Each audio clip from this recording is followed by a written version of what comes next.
Vítame vás na YouTube kanále Sestry Jančové.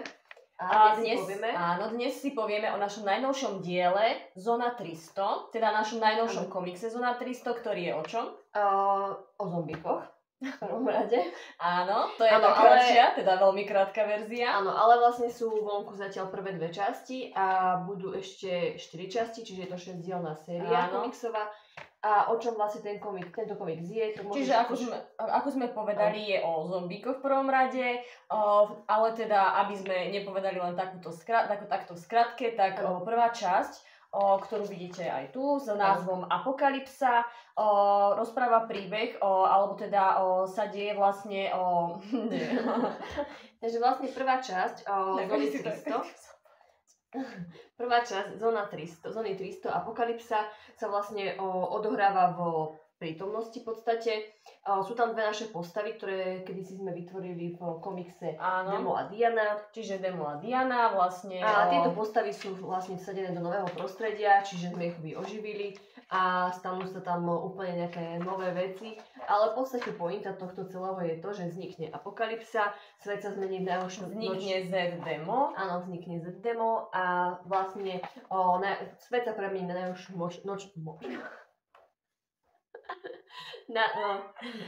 na najhoršiu močnú...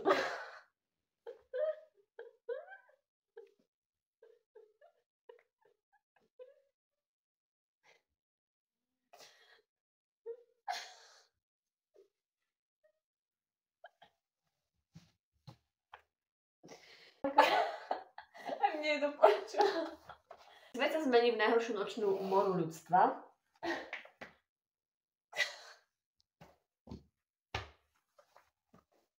Toto ja nedám, vypadni. Ideme nič nahrávať, hej? No, môžeme. Po krátkej ukľudňujúcej pauze sme späť. Sme tu znovu. Takže ja sa spýtam, o čom je Zóna 300, ale ja neviem hovoriť, o čom to je. Povieš to ty.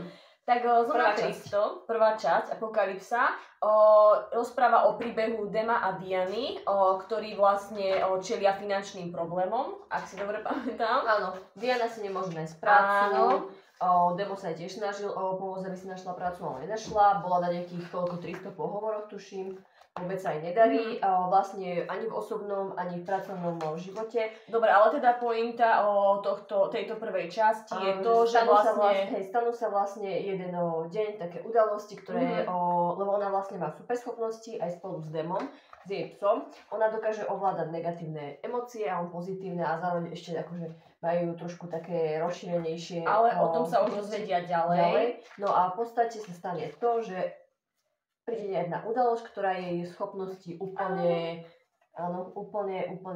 jak sa to povie, rozhodí. Áno, nebude sa vedieť vlastne kontrolovať a spôsobí jednu zmenu, zmenu celého sveta a vznikne apokalypsa. Čiže vznikne najväčšia nočná mora ľudstva.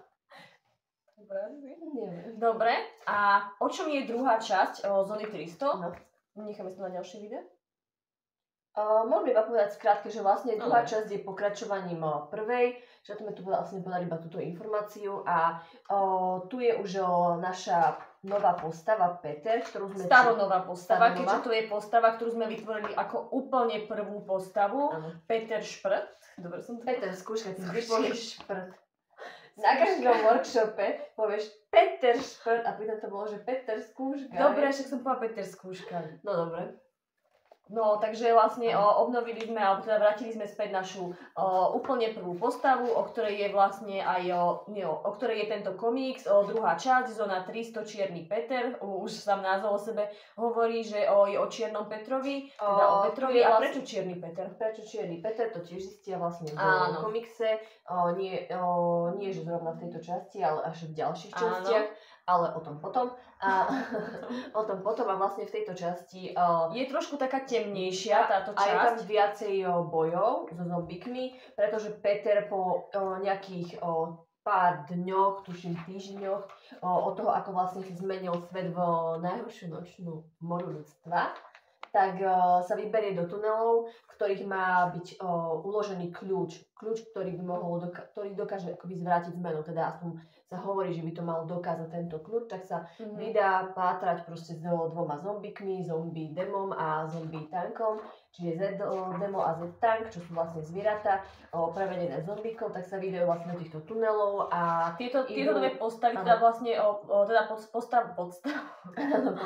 postavu Dema sme už spomínali, že bola spomínaná v našich komiksoch a vrátili sme späť, skôr som si zjedla vlas, vrátili sme späť postavu aj Tanka, ktorého ste tiež mohli vidieť v našom komikse Echo a Tank. A teraz je to vlastne Z-Tank. Teraz je to Z-Tank. Dobre, takže... A tu sa vlastne podľa som point v tom, že vydali sa hľadať ten kľúč, ktorý mohol zvrátiť zmenu, čiže mohol by zvrátiť apokalypsu. Uvidíte vlastne, ako to dopadne, keď si prečítate komiks Čierny Peter. A kde nájdete ukážku nášho komiksu, ktorý si môžete prečítať? Na našej stránke sestriančove.sk. A kde si môžu takéto vytlačky zakúpiť? Na našej webovej stránke www.eshop.sestriančove.eu. Áno, ale určite dáme linky aj pod video. Pod video. Dobre, počkaj, tu ich zatlačím. A nezabudajte nás sledovať aj na TikToku, tam sme sestriančove.sk. Ma odignorovala. Čo si pod to tu natlačím. Dobre. Nočná mora. Zase nepovieš niekomu. No dobre. Áno, sme aj na TikToku. Áno. Na Instagrame, na Facebooku. A sa všetky linky tam dohodíme. Dobre, takže to je na dnes všetko a môžeme teda ísť. Dobre, čaute. Ahojte.